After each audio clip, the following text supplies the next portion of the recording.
ओम नमः शिवाय। हर हर महादेव। प्रिय भक्तों, आज हम आपके लिए लेकर आए हैं फाल्गुन मास कथा अध्याय 4, जो शिव महापुराण की दिव्य कथाओं पर आधारित है। फाल्गुन मास भगवान शिव को अत्यंत प्रिय है। इस मास में शिव कथा का श्रवण करने से भक्तों के जीवन में शांति, भक्ति और शुभ फल प्राप्त होता है। तो आइए प्रिय भक्तों, पूरे श्रद्धा भाव से शिव महापुराण की इस पावन कथा का श्रवण करें। प्रिय भक्तों, कल की कथा में हमने भगवान शिव, शिवलिंग एवं साकार विग्रह की पूजा के रहस्य तथा महत्व का वर्णन सुना था। अब आइए उसके आगे की कथा का शुभारंभ करते हैं। नंदकेश्वर बोले, हे योगींद्र, प्राचीन काल में किसी समय शेरशाही भगवान विष्णु अपनी पराशक्ति लक्ष्मी जी तथा अन्य पार्षदों से घिरे हुए शयन कर रहे थे। उसी समय ब्रह्मवेत्ताओं में श्रेष्ठ ब्रह्मा जी ने अपनी इच्छा से वहां आकर उन पर परम सुंदर कमल नेत्र विष्णु से पूछा, तुम कौन हो जो मुझे आया हुआ देखकर भी उद्धत पुरुष के समान सो रहे हो? हे वत्स, उठो और यहाँ अपने प्रभु मुझे देखो। जो पुरुष अपने श्रेष्ठ गुरुजनों को आया हुआ देखकर उद्धत के समान आचरण करता है, उस मूर्ख गुरुद्रोही के लिए प्रायश्चित का विधान किया गया है। ब्रह्मा के इस वचन को सुनकर क्रोधित होने पर भी बाहर से शांत व्यवहार करते हुए भगवान विष्णु बोले, हे वत्स, तुम्हारा कल्याण हो, तुम्हारा स्वागत है। आओ इस आसन पर बैठो। तुम्हारे मुखमंडल से व्यग्रता प्रदर्शित हो रही है और तुम्हारे नेत्र विपरीत भाव सूचित हो रहे हैं। ब्रह्मा जी बोले, हे वत्स, हे विष्णु, काल के प्रभाव से तुम्हें बहुत अभिमान हो गया है। हे वत्स, मैं जगत का पितामह और तुम्हारा रक्षक हूँ। विष्णु बोले, हे वत्स, यह जगत मुझ में ही स्थित है। तुम केवल चोर के समान दूसरे की संपत्ति को व्यर्थ अपनी मानते हो। तुम मेरे नाभि कमल से उत्पन्न हुए हो, अतः तुम मेरे पुत्र हो। तुम तो व्यर्थ बातें कह रहे हो। नंदिकेश्वर बोले, हे मुने, उस समय वे अजन्मा ब्रह्मा और विष्णु मोहवश में श्रेष्ठ हूँ, मैं स्वामी हूँ, तुम नहीं, इस प्रकार बोलते बोलते परस्पर एक दूसरे को मारने की इच्छा से युद्ध करने लिए। हंस और गरुड़ पर आरूढ़ होकर वे दोनों वीर ब्रह्मा और विष्णु युद्ध करने लगे। तब ब्रह्मा और विष्णु के गण भी परस्पर युद्ध करने लगे। उस समय सभी देवगण उस परम अद्भुत युद्ध को देखने की इच्छा से विमान पर चढ़कर वहां पहुंच गए। वहां आकर आकाश में अवस्थित हो पुष्प की वृष्टि करते हुए वे युद्ध देखने लगे। गरुड़ वाहन भगवान विष्णु ने क्रुद्ध होकर ब्रह्मा के वक्ष स्थल पर अनेक प्रकार के असंख्य दुस्सह बाणों का अंबोरों से प्रहार किया। तब विधाता भी क्रुद्ध होकर विष्णु के हृदय पर अग्नि के समान बाण और अनेक प्रकार के अस्त्रों को छोड़ने लगी।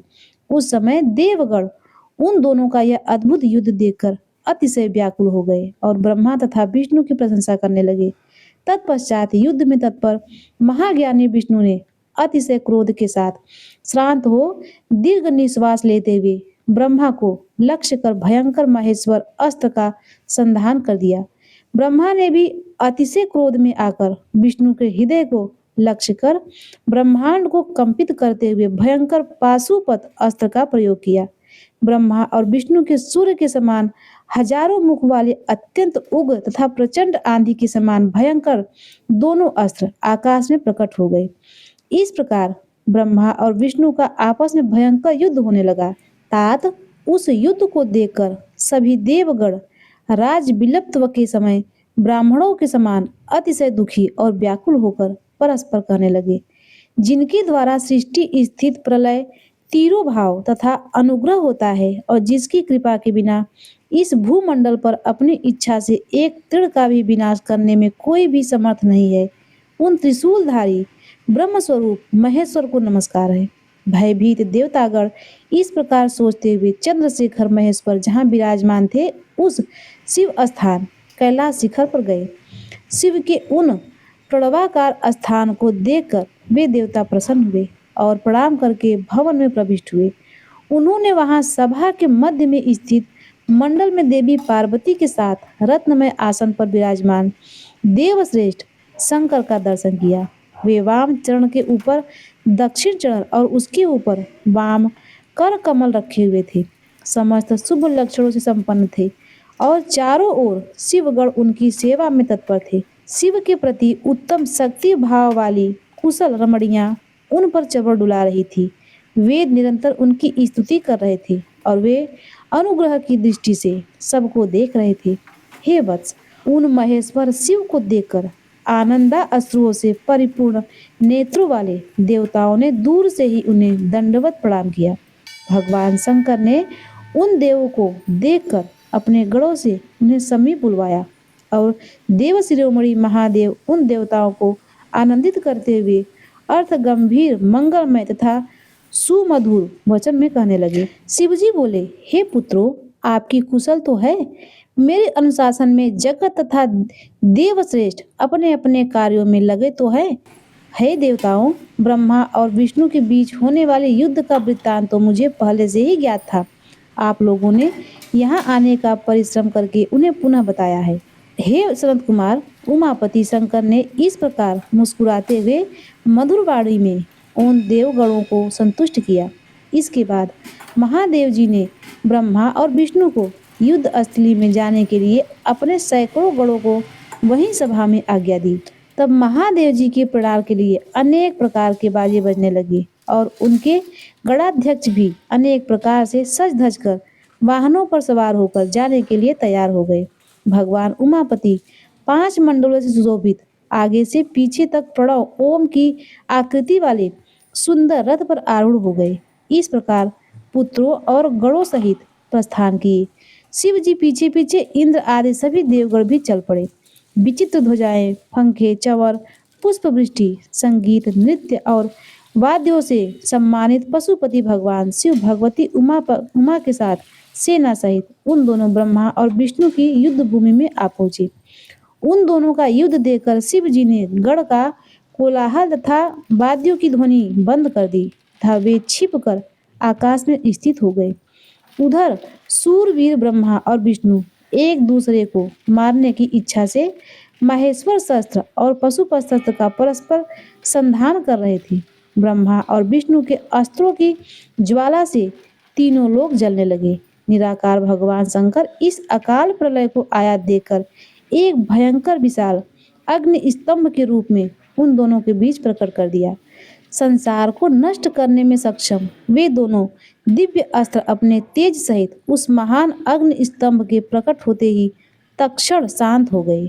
दिव्य अस्त्रों को शांत करने वाले इस आश्चर्यकारी तथा शुभ अग्नि स्तंभ को देखकर सभी लोग परस्पर कहने लगे, यह अद्भुत आकार वाला स्तंभ क्या है? यह दिव्य अग्नि स्तंभ कैसे प्रकट हो गया? इसकी ऊंचाई की और इसकी जड़ की हम दोनों जांच करें।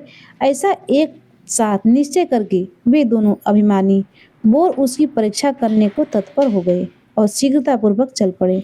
हम दोनों के साथ रहने से यह कार्य संपन्न नहीं होगा। ऐसा कहकर विष्णु ने शुकर का रूप धारण किया और उनकी जड़ की खोज में चले। उसी प्रकार ब्रह्मा भी हंस का रूप धारण करके उसका अंत खोजने के लिए चल पड़े। पाताल लोक को खोद कर बहुत दूर तक जाने पर भी विष्णु को अग्नि के समान तेजस्वी स्तंभ का आधार नहीं दिखा। तब थक हार कर शुक्राकृति विष्णु रणभूमि में वापस आ गए। हे तात, आकाश मार्ग से जाते हुए आपके पिता ब्रह्मा जी ने मार्ग में अद्भुत केतकी केवड़े के पुष्पों को गिरते देखा। अनेक वर्षों से गिरते रहने पर भी वह ताजा और अति सुगंध युक्त था। ब्रह्मा और विष्णु के इस विग्रहपूर्ण कृत्य को देखकर भगवान परमेश्वर हंस पड़े, जिससे कंपन के कारण उनका मस्तक हिला और वह श्रेष्ठ केतकी पुष्प उन दोनों के ऊपर कृपा करने के लिए गिरा। ब्रह्मा जी ने उनसे पूछा, हे पुष्पराज, तुम्हें किसने धारण कर रखा था और तुम्हें क्यों गिर रहे हो? केतकी ने उत्तर दिया, इस पुरातन और अप्रेम्य स्तंभ के बीच में मैं बहुत समय से गिर रहा हूँ, फिर भी इसके आदि को नहीं देख सका। अतः आप भी इस स्तंभ का अंत देखने की आशा छोड़ दें। ब्रह्मा जी ने कहा, मैं तो हंस का रूप लेकर इसका अंत देखने के लिए यहाँ आया हूँ। अब हे मित्र, मेरा एक अभिलषित काम तुम्हें करना पड़ेगा।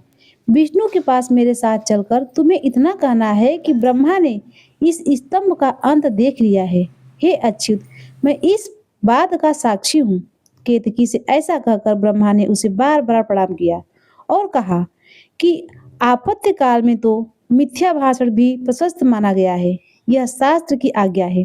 वहाँ अति परिश्रम से थके और स्तंभ का अंत न मिलने से उदास विष्णु को देखकर ब्रह्मा प्रसन्नता से नाच उठे और नपुंसक के समान पूर्ण बातें बनाकर अच्युत विष्णु से इस प्रकार कहने लगे।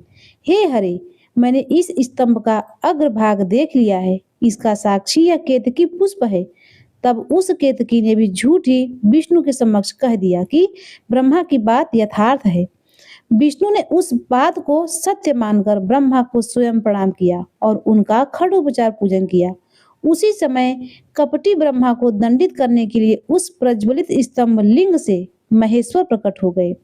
तब परमेश्वर को प्रकट हुआ देखकर विष्णु उठ खड़े हुए और कांपते हाथों से उनका चरण पकड़कर कहने लगे, हे करुणाकर, आदि और अंत से रहित शरीर वाले आप परमेश्वर के विषय में मैंने मोह बुद्धि से बहुत विचार किया, किंतु कामनाओं से उत्पन्न वह विचार सफल नहीं हुआ। अतः आप हम पर प्रसन्न हो, हमारे पाप की नष्ट करें और हमें क्षमा करें।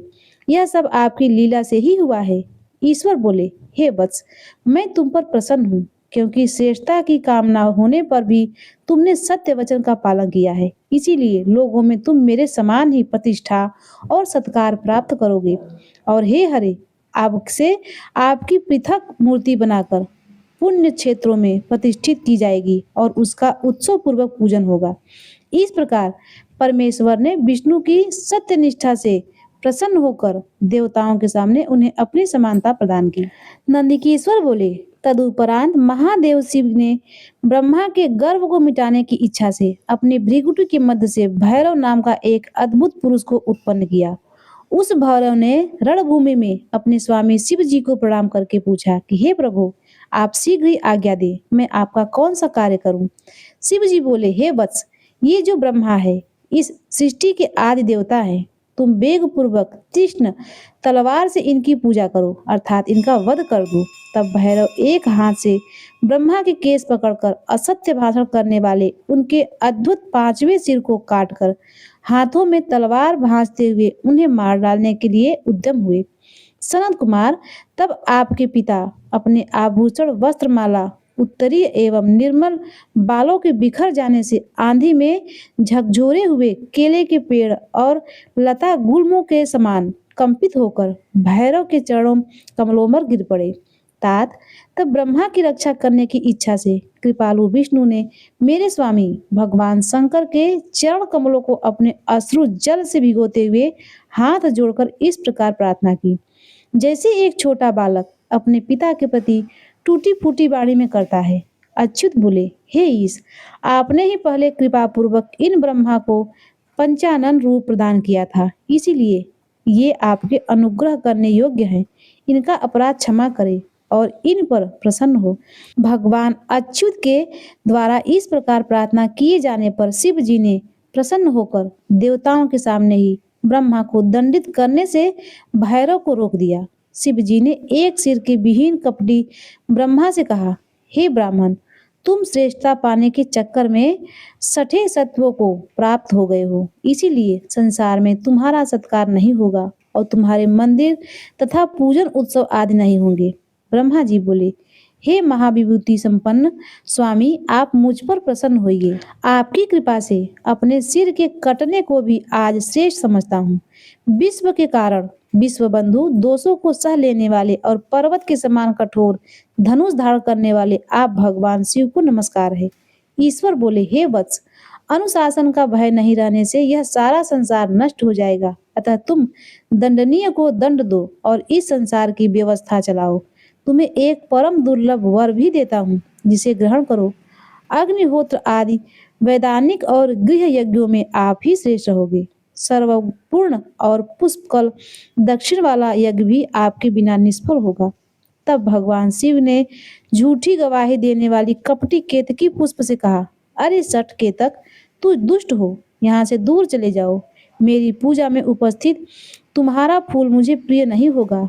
शिव जी द्वारा इस प्रकार कहते ही सभी देवताओं ने केतकी को उनके पास से हटाकर अन्यत्र भेज दिया। केतक बोला, हे नाथ, आपको नमस्कार है। आपकी आज्ञा के कारण मेरा तो जन्म ही निष्फल हो गया है। हे तात, मेरा अपराध क्षमा करें और मेरा जन्म सफल कर दे। जाने अनजाने में हुए पाप आपके स्मरण मात्र से नष्ट हो जाते हैं। फिर ऐसे प्रभावशाली आपके साक्षात दर्शन करने पर भी मेरे झूठ बोलने का दोष कैसे रह सकता है? उस सभा स्थलों में केतक पुष्प के इस प्रकार स्तुति करने पर भगवान सदाशिव ने कहा, मैं सत्य बोलने वाला हूँ, अतः मेरे द्वारा तुझे धारण किया जाना उचित नहीं है, किंतु मेरे ही अपने विष्णु आदि देवगण तुम्हें धारण करेंगे और तुम्हारा जन्म सफल होगा और मंडप आदि के बहाने उपस्थित रहोगे। तुम मेरे ऊपर भी इस प्रकार भगवान शंकर, ब्रह्मा, विष्णु और केतकी पुष्प पर अनुग्रह करके सभी देवताओं से स्तुत होकर सभा में सुशोभित हुए। प्रिय भक्तों, आज के अध्याय में बस इतना ही। इसके आगे का वृत्तांत आप सभी भक्त लोग अगले अध्याय में जरूर सुनिएगा। अब आइए सुनते हैं शिव चालीसा का पाठ। जय गणेश गिरजा सुमन मंगल मूल सुजान, कहत अयोध्या दास तुम देव अभय वरदान। जय गिरिजापति दीन दयाला, सदा करत संतन प्रतिपाला। भाल चंद्रमा सोहत नीके, कानन कुंडल नाग फनिके। अंग गौर सिर गंगे बहाए, मुंड माल तन छार लगावे। वस्त्र खाल बाघंबर सोहे, छवि को देख नाग मुनि मोहे। मैना मात की हवे दुलारी, वाम अंग सोहत छवि नारी। करत शूल सोहत छवि भारी, करे सदा सत्पुंजयकारी। नंदी गणेश सोहै तह कैसे, सागर मध्य कमल है जैसे। कार्तिक श्याम और गणराऊ, या छब को कही जात न गाऊ। देवन जब ही जाय पुकारा, तब ही दुख प्रभु आप निवारा। किया उपद्रव तारक भारी, देवन सब मिल तुम्हें जुहारी। तुरत खडानन आप पठायो, लौ निमेष महामार गिरायो। आप जलंधर असुर संहारा, सुयस तुम्हारा विधि संसारा। त्रिपुरासन से युद्ध मचाई, सभय कृपा कर लीन बचाई। किया तपहि भागीरथ भारी, पूर्व प्रतिज्ञा ताश पुरारी। दानिन महतम सम कोई नाही, सेवक अस्तुत करे सदाही। वेद नाम महिमा तव गाई, अकथ अनाथ भेद नहीं पाई। प्रगट उदत मंथन में ज्वाला, जरल सुरासुर भय बिहाला। कीनी दया ता करी सहाई, नीलकंठ तब नाम कहाई। पूजन रामचंद्र जब कीन्हा, जीत के लंका भीषण दीन्हा। सहस कमल में हो रहे धारी, कीनी परीक्षा तबे पुरारी। एक कमल पर राखे गोई, कमल नयन पूजन चा सोई। कठिन भक्त देखी प्रभु शंकर, भय प्रसन्न दिए इच्छित वर। जय जय जय अनंत अविनाशी, करत कृपा सबके कटवासी। दुष्ट सकल नित मोहि शतावे, भ्रमत रहो मोहि चैन न आयो। त्राहि त्राहि मैं नाथ पुकारो, यहीं अवसर मोहि आन उबारो। लय त्रिशूल शत्रु को मारो, संकट से मोहि आन उबारो। मात पिता भ्राता सब कोई, संकट में पूछे न कोई। स्वामी एक है आस तुम्हारी, आई हरो अब संकट भारी। धन निर्धन को दे सदा ही, जो कोई जाचे सो फल पावे। अस्तुत कहमित करो तुम्हारी, क्षमो नाथ अब चूक हमारी। शंकर हो संकट के नाशक, मंगल कारक विघ्न विनाशक। योगी यत मन ध्यान लगावे, सारद नारद शीश नवावे। नमो नमो जय नमो शिवाय, सर्वमहादिक पार न पावे। जो यह पाठ करे मन लाई, तापर होते सम्मु सहाय। ऋणिया जो कोई हो अधिकारी, पाठ करे सो पावन हारी। पुत्रहीन इच्छा कर जोई, निश्चय शिव प्रसाद ते होई। पंडित त्रयोदशी को लावे, ध्यान पूर्वक होम करावे। त्रयोदशी व्रत करे हमेशा, तन नहीं ताके रहे कलेशा। धूप दीप नैवेद्य चढ़ावे, शंकर सम्मुख पाठ सुनावे। जन जन के पाप नशावे, अंतवा शिवपुर में पावे। कहे अयोध्या दास तुम्हारी, जान सकल दुख हरो हमारी। नित नेम कर प्राति ही पाठी कौरा चालीसा। तुम मेरी मनोकामना पूर्ण करो जगदीश। मग सरसठी है मंत्रित संवत 64 जान। अस्तु चालीसा शिव है पूर्ण की निकल्याण। ओम नमः शिवाय। प्रिय भक्तों, अब आइए सुनते हैं शिव जी की आरती। ओम जय शिव ओमकारा, हरि जय शिव ओमकारा। ब्रह्मा विष्णु सदा शिव, अर्धांगी धारा। एकानन चतुरानन पंचानन राजे। हंसानन गरुड़ासन वृषवाहन साजे। दो भुज चार चतुर्भुज, 10 भुज अति सोहे। तीनों रूप निरखिता, त्रिभुवन जन मोहे। अक्षमाला वनमाला मुंडमाला धारी। चंदन मृग मद सोहे, भोले शशिधारी। श्वेतांबर पीतांबर वागंबर अंगे। सनकादिक प्रभुतादिक भूतादिक संगे। कर में मध्य कमंडल, चक्र त्रिशूल धरता, जन करता जग भरता, जग पालन करता। ब्रह्मा विष्णु सदा शिव जानत अविवेका, स्वर्णाक्षर में शोभित ये तीनों एका। त्रिगुण स्वामी जी की आरती जो कोई नर गावे, कहत शिवानंद स्वामी सुख संपत्ति पावे। जय शिव ओंकारा, हर जय शिव ओंकारा। कर्पूरी गौरम करुणावतारम, संसार सारम भुजगेन्द्रहारम। सदा वसन्ते हृदयारविन्दे, भवं भवानी सहितं नमामि। ओम नमः शिवाय। हर हर महादेव। प्रिय भक्तों, एक बार प्रेम से बोलिए नमः पार्वती पतये हर हर महादेव।